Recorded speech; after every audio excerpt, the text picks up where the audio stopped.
Hello students, welcome to our online classes. Today I am going to teach you mathematics of standard 9 theorem. Okay, up to theorem 7.4 we have completed. Now we have to complete theorem 7.5. Okay, so let us start.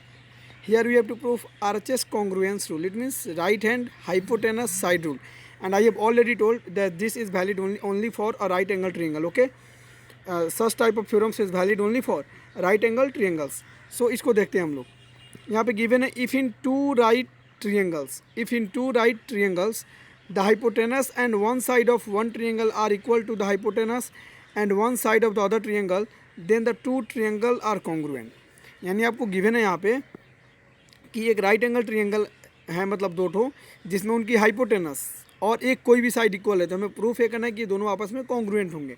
मैंने जब आपको RHS rule बता रखी थी उस time मैंने आपको यही बताया था कि अगर दो ट्रिएंगल्स है, उनके एक हाइपोटेनस और एक कोई भी साइड इक्वल हो तो दोनों आपस में कॉन्ग्रुएंट हो जाते हैं. But we have to prove now. Okay, so देखिए गिवन क्या आपको गिवन डेट है आपको two right triangles A B C and D E F. यहाँ पे आपको दो right angle triangle A B C और डी ई एफ. और आपकी बेसिक नॉलेज के लिए मैं बता दूं कि 90 डिग्री के सामने की साइड को हाइपोटेनस बोलते हैं, ठीक है ना. और यह राइट एंगल ट्रायंगल की सबसे लॉन्गेस्ट साइड होती है. Here angle B and angle E is equal to 90 degree. Okay, hypotenuse is equal, that is A C is equal to D F given, A C is equal to D F given and one side is also equal, that is B C is equal to E F. अच्छा, एक बात है, हमने यहाँ पे B C के is equal to में E F माना है. वन साइड हम कोई भी ले सकते हैं, हम चाहते तो ए बी और डी ई को भी ले सकते थे. मतलब हाइपोटेनस तो श्योरली होगा कि A C is equal to D F. अब इसको या इसको लें या इसको लें, ये हमारे ऊपर डिपेंड करता है. तो हम अभी इस बेस को लेकर के बना रहे हैं, आप इसको भी लेकर के बना सकते हो, कोई डाउट नहीं है, ठीक है. तो देखते हैं अब यहाँ पे to proof triangle A B C congruence triangle D E F. हमें यहाँ पे कोई किसी भी प्रकार की कोई कंस्ट्रक्शन की नीड नहीं है, तो हम सीधे प्रूफ करेंगे. तो देखिए proof in right triangle A B C. हम जरा ए बी सी में देखते हैं. क्या आपको पाइथागोरस थ्योरम के अकॉर्डिंग आपको पता होगा कि हाइपोटेनस का square is equal to perpendicular का स्क्वायर प्लस बेस का square. It means A C square is equal to A B square plus B C square हो जाएगा. यहाँ पे आप देख लीजिए that A C square is equal to A B square plus B C square by Pythagoras theorem. इसको हम ऐसे भी लिख सकते हैं कि A B square, it means A B square is equal to A C square minus B C square. मतलब हमने ए बी को इधर ही छोड़ दिया, आपने इक्वेशन किया होगा लोअर क्लासेस में, और A C square minus B C square, इस बी सी को हमने यहाँ पे भेज दिया. Similarly in triangle D E F hypotenuse का square is equal to base का स्क्वायर प्लस परपेंडिकुलर का स्क्वायर, या जो भी है P square plus B square. तो देख लीजिए यहाँ पे हाइपोटेनस आपका डी एफ है, इसका square is equal to square of D plus square of E F, जो हमने यहाँ पे मेंशन किया हुआ है. अब इसको भी हम डी स्क्वायर को यहीं रहने दिए और इसको हमने इस साइड ट्रांसफर कर लिया, तो इक्वेशन 2 हो गया. अब जरा ध्यान से देखते हैं फ्रॉम इक्वेशन 1, हमारा इक्वेशन 1 ए वाला ऊपर वाला. तो यहाँ पे देखिए ए बी स्क्वायर हमारा ए आया इक्वेशन 1 में निकल के. ओके, हम इसको A B square is equal to D F square minus E F square लिख सकते हैं, बिकॉज ए सी के बराबर डी एफ है और बी सी के बराबर ई एफ है. आपको क्वेश्चन में गिवन कर रखा है इन्होंने, डैट ए सी के बराबर क्या होगा डी एफ. देखिए तो कंस्ट्रक्शन में गिवन था ना, मतलब गिवन था, सॉरी कंस्ट्रक्शन में गिवन था, not in construction, sorry. A C के बराबर डी एफ हो गया आपका और बी सी के बराबर ई एफ, ये आपको गिवन है. तो हमने इस वैल्यू को यहाँ पे पुट कर लिया. अच्छा, आप देखिएगा जैसे हम इस वैल्यू को पुट करते हैं यहाँ पे, that A B square is equal to A C square minus B C square, या A B square is equal to D F minus E F square, क्योंकि ये दोनों इक्वल हैं. तो केयरफुली आप ऑब्जर्व कीजिए, तो ए बी स्क्वायर आप इसको बोल रहे हो, और अभी आपने बोला कि डी स्क्वायर भी यही है, यानी इसका R H S second equation का और इसका आर एच एस दोनों का सेम है. तो क्या एल एच एस सेम हो जाएंगे, यानी ए बी का square is equal to D का स्क्वायर, स्क्वायर से स्क्वायर मर गया, then A B is equal to D E. It means आपने ये प्रूफ कर लिया कि ए बी के बराबर क्या हो गया, डी ई हो गया. अब जरा हम चलते हैं ट्रिएंगल्स में. In triangle A B C and D F, A B बराबर D already prove, B C is equal to E F given, A C is equal to D F given, therefore triangle congruence by S S S rule से. अब एक matter और आता है, आप ये सोच रहे होंगे कि हमने इतना ड्रामा क्यों किया. ए सी के is equal to D F given है, बी सी के is equal to E F given है, एक राइट एंगल भी गिवन है, तो हम इसको एस ए एस से क्यों नहीं प्रूफ कर दिए. आपके माइंड में क्लिक कर रहा होगा, और नहीं भी कर रहा है तो आप क्लिक कराइए, बिकॉज जब तक आपके माइंड में कन्फ्यूजन नहीं होंगे ऐसी ऐसी बातों का, आप अपने आप में प्रोग्रेस या डेवलपमेंट की कोई उम्मीद रखना छोड़ दो. ओके, तो हम इसलिए नहीं करेंगे क्योंकि मैंने आपको ऑलरेडी बता रखा है कि कभी भी गिवन डेट से हम तीनों पॉइंट नहीं लेते हैं, और जैसे आप इन तीनों को यूज़ करोगे तीनों के तीनों गिवन डेट हो जाएंगे and your logic will be completely wrong. Okay, so you have to avoid such type of mistakes. जब जब ऐसी सिचुएशन आ रही है, मैं आपको हमेशा ये याद दिला रहा हूँ कि हम गिवन डेट से तीनों कंडीशन नहीं लेंगे. और I hope that you are okay. with such type of theorems, and these theorems are very and very important for your practical life. जब आप इंजीनियरिंग और मेडिकल्स के लिए जाओगे तो वहाँ पे आपको ये बहुत परेशान करने वाले हैं. चलिए थ्योरम 7.6 को देखते हैं. If two sides of triangle are unequal, यानी आपको गिवन है कि किसी ट्रिएंगल के दो साइड अनइक्वल मतलब क्या है, बराबर लेंथ के नहीं है. The angle opposite to larger side is larger. It means the angle opposite to larger. It means अगर मान लीजिए कोई एक ट्रिएंगल गिवन कर रखा है, ठीक है, ये मान लीजिए आपको ट्रिएंगल गिवन कर रखा है, इसमें पूछ रहा है कि दो साइड अनइक्वल है. हमें तीसरी साइड के बारे में नहीं सोचना है, बस दिया है कि दो साइड अनइक्वल है, तो हमें ये प्रूफ करना है कि जो साइड बड़ा होगा उसके सामने का एंगल भी बड़ा होगा. बस यही प्रूफ करना है. गिवन है A B C is a triangle in which A B is greater than A C. हमने यहाँ पे ये मान लिया है कि ए बी की वैल्यू ए सी से ग्रेटर है, ठीक है ना, यानी ये जो ए बी है यह ए सी से ग्रेटर है. अब जरा इसको केयरफुली आप मिलाना. जब ए बी ग्रेटर है तो ए बी के सामने ए एंगल बन रहा है एंगल सी, और ए सी के सामने ए एंगल बन रहा है डेट इज़ एंगल बी. आप देख सकते हो, ठीक है ना. ए बी इस साइड के सामने ए एंगल है और इस साइड के सामने ए एंगल है, तो we have to proof A angle जो है angle C will be greater than angle B. Angle C will be greater than angle B. हमारी एजम्पशन के अकॉर्डिंग यही निकल के आ रहा है. अगर आप अपोजिट मानते, मान लो आप इसको ग्रेटर मानते हो, then obviously this angle will be greater than जो साइड मानोगे छोटा उसके सामने की एंगल. ओके, तो हमें इसे प्रूफ करना है. देखिए इसको प्रूफ करते हैं. टू प्रूफ हो गया. इसमें हमें नीड है कंस्ट्रक्शन की, तो हमारा थर्ड स्टेप जैसे कि आपको पहले ही बताया जा चुका है कि होता है कंस्ट्रक्शन का. देखिए इसका कंस्ट्रक्शन थोड़ा सा अजीब व गरीब है, मैं इसको क्लियरिफाई करता हूँ. Take a point P on A B. हमारा ये जो लाइन ए बी है, मैं इसको ऊपर ले चलता हूँ. ए बी पे हमने क्या किया कंस्ट्रक्शन में कि एक पॉइंट ले लिया, इसका नाम पी है, और इसको सी तक ज्वाइन कर दिया है. और डॉटेड लाइंस कंस्ट्रक्शन शो करते हैं, मैं आपको पहले भी बोला हूँ, और आपको कंस्ट्रक्शन को डॉटेड लाइन से ही बनाना है. This is called dotted line, ठीक है ना. इनमें सबकी लेंथ ठीक, आप ऐसे नहीं खींचोगे डॉटेड लाइन को, ये सेंटर लाइन हो जाएगा. एक बड़ा एक छोटा ये सेंटर लाइन होता है, और वहाँ से आपकी कंस्ट्रक्शन रॉन्ग कर दी जाएगी. ये छोटे बहुत ही बड़े मिस्टेक्स होते हैं. So listen, construction take a point P on A B such that A P is equal to P C.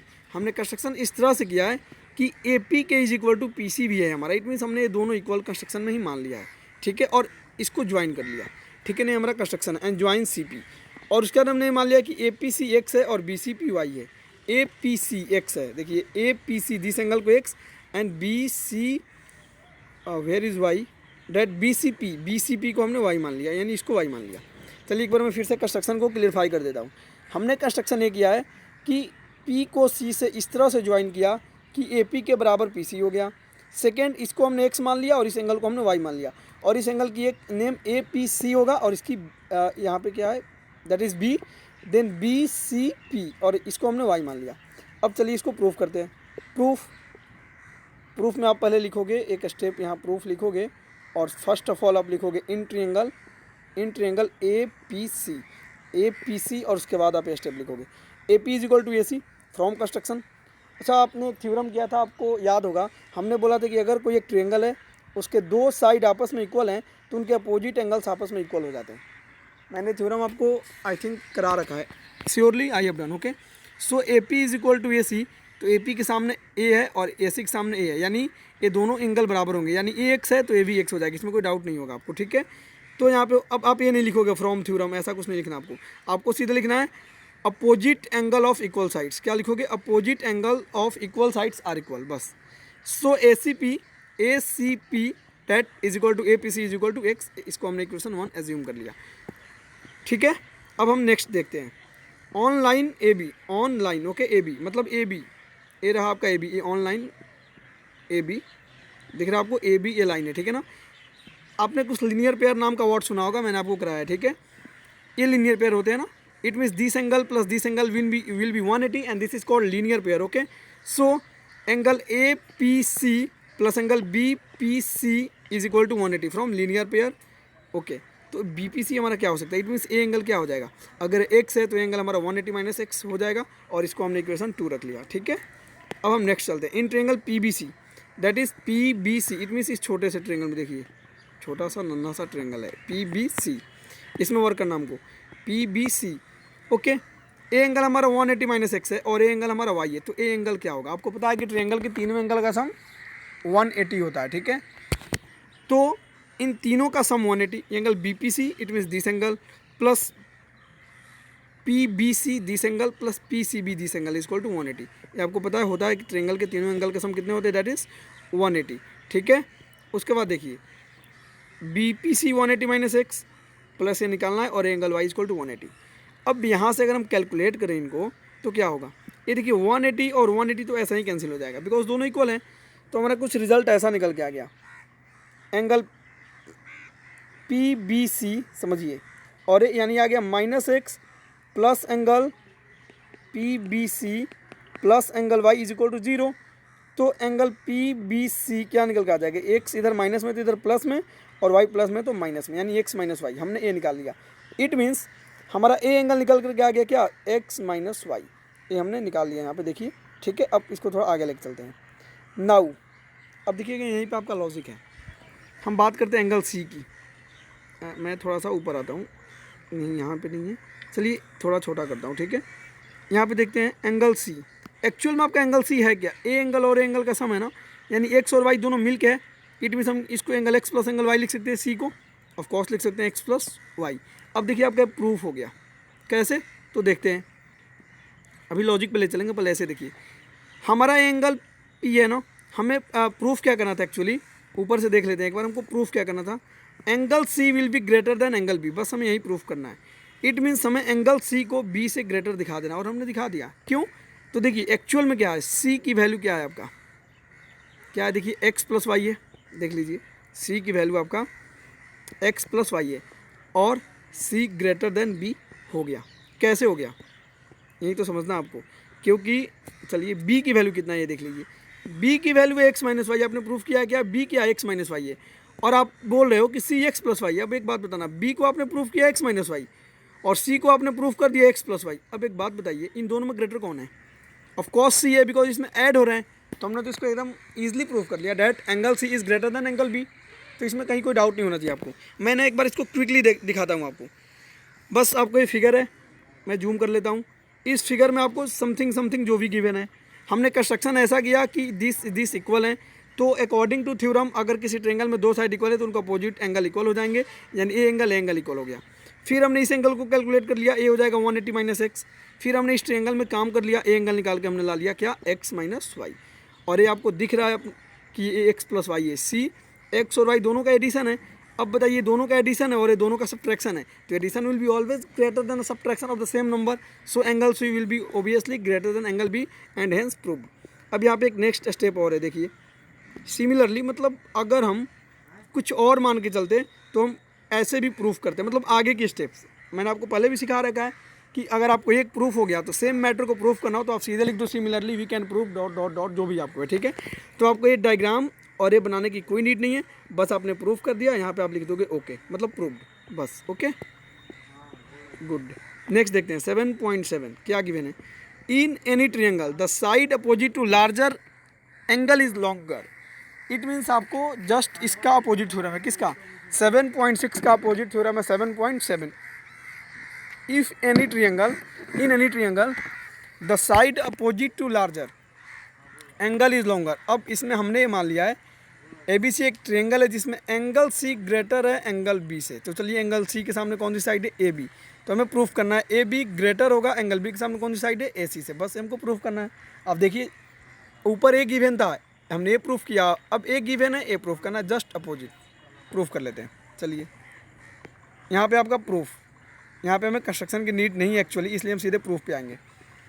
Proof में है let us assume A C is greater than A B, समझना हमको। अच्छा इसको बोलते हैं ना इनडायरेक्ट मेथड, इसको समझ थोड़ा सा मैं लॉजिक देता हूँ आपको। अगर मैं ये बोल रहा हूँ, चलिए मान लीजिए यहाँ पे एक लड़का है दैट्स विराट, ओके, और यहाँ पे कोई अदर पर्सन है दैट्स कुछ भी ले लो, दैट्स एलिफेंट मान लो या कुछ भी है, ठीक है। अब इनकी हम जिक्र करते हैं ज़रा। आप ये बोलते हो कि Virat is a bad boy, ठीक है, और हमने ये प्रूफ कर दिया कि Virat is a good boy. समझना, आपने बोला that Virat is a bad boy but I proof that Virat is a good boy, तो आपकी स्टेटमेंट ऑलरेडी गलत हो चुका है। अगर आप ये बोलते हो कि विराट एक बुरा लड़का है लेकिन हमने उसको अच्छा प्रूफ कर दिया, तो क्या आपकी स्टेटमेंट रॉन्ग नहीं हो गई, ऑब्वियसली रॉन्ग हो गई। सेम अगर आप ये बोलते हो कि एलिफेंट पतली है, किसी ने प्रूफ कर दिया वो मोटा एलिफेंट है, और होता भी है, हो या नहीं डेट्स ओनली एजम्पशन, ओके। तो यहाँ पे आपकी थ्योरी क्या होगी, रॉन्ग होगी। इसको बोलते हैं ना इनडायरेक्ट मेथड, मतलब मैं बोलूँ आप अच्छे हो, मैं आपको अच्छा प्रूफ ना कर पाऊँ, बुरा प्रूफ कर दूँ, तो मेरी थ्योरी रॉन्ग हो गई। इसको ना इनडायरेक्ट मेथड बोलते हैं। और हम इस मेथड का यूज़ यहाँ पे करेंगे। देखिएगा कैसे।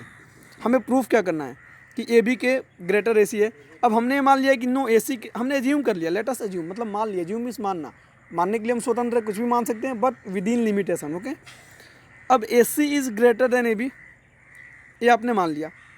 अब अगर ये आप प्रूफ कर दो कि नहीं ए सी ए बी से ग्रेटर नहीं है, तो क्या ये अपने आप सही नहीं होगा?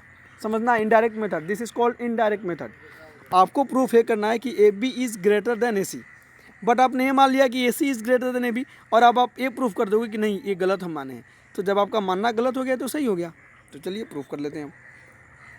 समझिए, अभी हमने एक थ्योरम करके आया कि अगर ए सी ए बी से ग्रेटर होगा, तो हमने अभी एक थ्योरम किया कि जो साइड ग्रेटर होगा उसके सामने की एंगल ग्रेटर होगी। तो यहाँ पे ए सी के सामने, ए सी कहाँ है, ए सी के सामने तो एंगल भी है, तो इसके जम्पशन के अकॉर्डिंग आपका एंगल भी तो ग्रेटर हो जाएगा एंगल सी से। लेकिन आपको क्वेश्चन में क्या गिवन है कि एंगल सी ग्रेटर है, तो जैसे हमने यह माना तो हमारा ए उल्टा रिजल्ट आ गया। तो यहाँ से हमारा मानना रॉन्ग हो गया, आवर एजम्पशन इज रॉन्ग। देखिए, which contradicts our assumption, contradict means विवादित। आप नहीं सुनते हो कि कंट्रोवर्सी, आपने सुना होगा हमेशा, जो बड़े बड़े जो लीड रोल्स एक्टर्स या कोई भी क्रिकेटर्स लीडर्स होते हैं, उनके साथ हमेशा कंट्रोवर्सी होती रहती है, विवाद जिसको बोलते हैं ना, आप लोग समझ सकते हो, दैट्स विवादित स्टेटमेंट, उसको समझो बस। तो कंट्राडिक्ट का मतलब होता है विवाद। विच कंट्राडिक्ट्स आवर एजम्पशंस, मतलब कि ये हमारी एजम्पशंस को विवादित कर दिया, गलत कर दिया, इसलिए सही है कि A B is greater than A C, और ये प्रूफ हो गया। That is called indirect method. एक बार मैं इसको क्विकली दिखाता हूँ आपको। चलिए, आपको गिवन क्या है, गिवन ये रखा है इन्होंने कि angle C is greater than angle B, बस एक गिवन है, और हमें प्रूफ ए करना है। और ये होता है, आपको सभी थ्योरम्स एल भी होना चाहिए, एल मतलब learn, okay, L for learn. तो आपको सभी थ्योरम को लर्न कर लेना है। डैट एंगल अगर एंगल ग्रेटर है यहाँ पे, तो इसके सामने की साइड ग्रेटर हो गई, it means A B will be greater than A C. हमको प्रूफ एक्चुअल में ए करना है। बट अब हम यहाँ पे, चूँकि अगर डायरेक्ट मेथड का यूज़ करेंगे तो हमें फिर से कंस्ट्रक्शन करना पड़ेगा, यहाँ से साइड लेके जाना पड़ेगा, यहाँ पे बनाना पड़ेगा, फिर डायगोनल ज्वाइन करना पड़ेगा, जो हो जाएगा लोचा। मतलब फेस टू फेस तो सॉल्व करा सकता हूँ मैं आपको इसे, बट ऑनलाइन में थोड़ी सी प्रॉब्लम होगी, हल्की सी।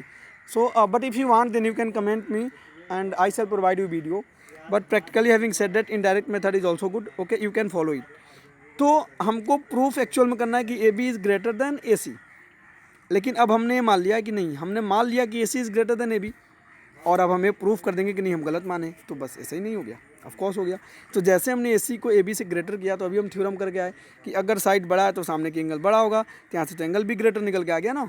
लेकिन आपको गिवन है कि ए एंगल ग्रेटर है, तो हमारे मानने से गिवन डेट ही रॉन्ग हो गया, तो हमारा मानना विवादित है, हमारा मानना रॉन्ग है। सो जो दिया था वो प्रूफ हो चुका है, ठीक है ना, समझ में आ रहा है। जैसे मैं किसी बॉय को बोल दूँ दिस इज़ गुड बॉय, और आप उसको बैड साबित नहीं कर पाओ, तो ऑटोमेटिकली ये गुड हो गया।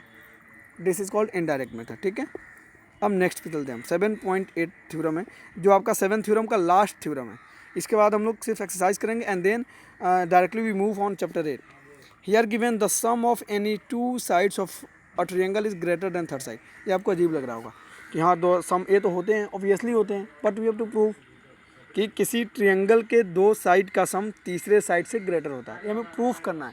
ये होता है but we have to prove the sum of any two sides, हम कोई भी दो साइड ले लेते हैं, is greater than the third side. हमने मान लिया एक ए बी सी ट्रायंगल है, okay. To proof A B plus A C, हमें प्रूफ करना है A B, this is A B, this is A B, A C, it means A B plus A C will be greater than B सी।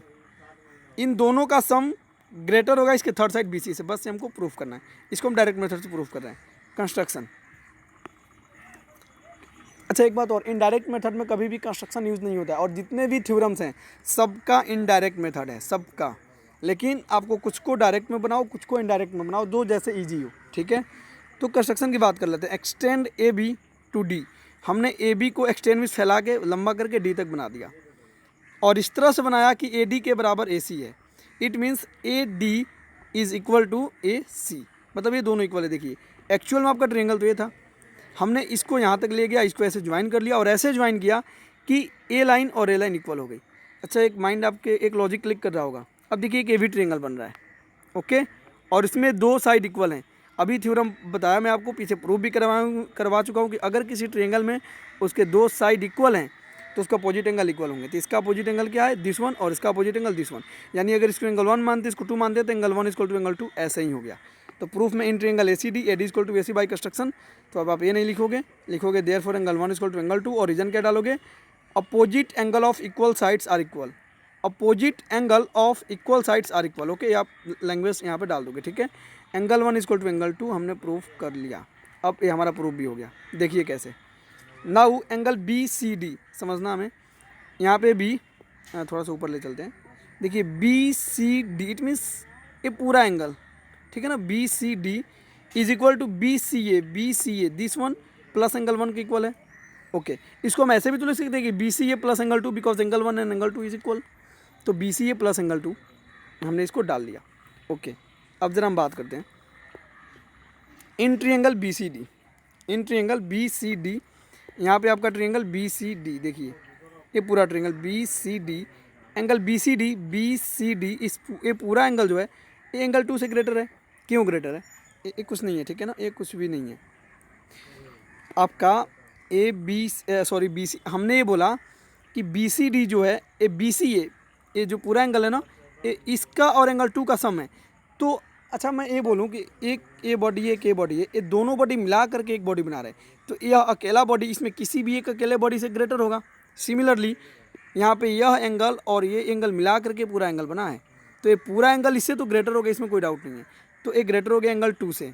अब जरा हम बात कर लेते हैं BCD के सामने कौन सी साइड है, BCD के सामने ये पूरा साइड है हमारा ना, कौन सा, देखिए BD है, तो BD BC से ग्रेटर हो जाएगा क्योंकि एंगल 2 के सामने BC है। और हमने अभी थ्योरम किया कि जो एंगल ग्रेटर होगा उसके सामने एक साइड ग्रेटर होगी, तो BD is greater then BC, ये हमने प्रूफ कर लिया। ओके, अब BD को हम क्या लिख सकते हैं, BD को तो हम AB प्लस AD भी तो लिख सकते हैं।